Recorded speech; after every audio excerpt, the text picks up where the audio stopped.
या स्पर्धेचं आयोजन या ठिकाणी केलेलं आहे। मी प्रथमतः या स्पर्धेचं आयोजन केल्याबद्दल सोमाटण्याच्या सर्व माझ्या तरुण सहकाऱ्यांचं मनापासून या ठिकाणी अभिनंदन करतो, त्यांना या ठिकाणी शुभेच्छा देतो। सलग तिसऱ्या वर्षी आणि आजच्या तिसऱ्या दिवशी ही स्पर्धा या ठिकाणी संपन्न होत असताना एक चांगल्या वातावरणामध्ये आजच्या तरुण क्रिकेट खेळणाऱ्या खेळाडूंना आपण प्रोत्साहित करण्याचं काम या स्पर्धेच्या माध्यमातून करताय। माझं आणि क्रिकेटचं एक अतूट नातं आहे। माझ्या जीवनात क्रिकेटमुळे मला खूप काही मिळालं, त्यामध्ये क्रिकेटचा खूप सिंहाचा वाटा आहे।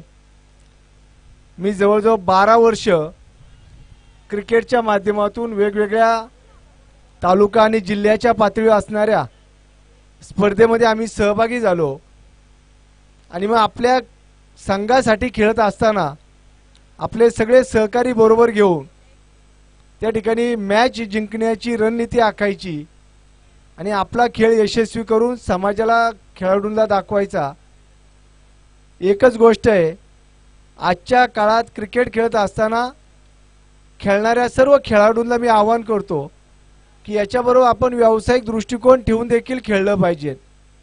ज्यावेळेस मॅच असेल त्यावेळेस नक्की तुम्ही ग्राउंडवर मॅच खेळायला या, परंतु इतर वेळेस आपला व्यवसाय नोकरी हे सांभाळून आपण आपलं संपूर्ण जीवन त्या ठिकाणी खेळत असताना नियोजन केलं पाहिजे।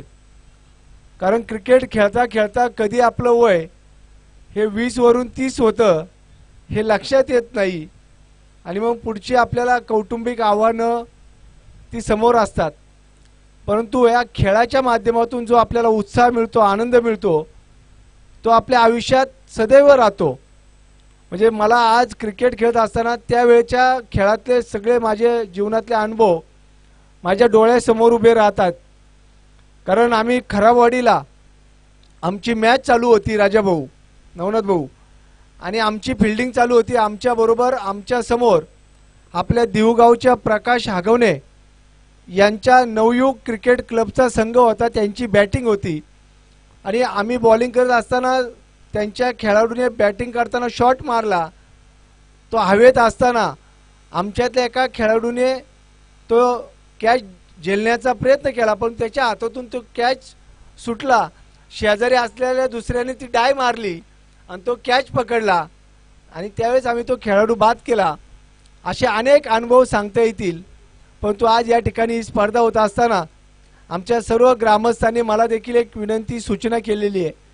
टाटा सोसायटीकडून जाणारा हा जो रस्ता आहे, हा रस्ता लवकरात लवकर व्हावा जेणेकरून या भागातल्या सगळ्या नागरिकांची सोय होईल। तातडीने या संदर्भात अधिकाऱ्यांशी बोलून हा रस्ता लवकर कसा करता येईल याच्यासाठी देखील प्रयत्न करतो। आपल्या सर्वांना या स्पर्धेच्या निमित्ताने मनापासून शुभेच्छा देतो आणि थांबतो। धन्यवाद। जय हिंद, जय महाराष्ट्र। धन्यवाद बाळाभाऊ, अतिशय चांगल्या प्रकारे योग्य असं मार्गदर्शन केलंय।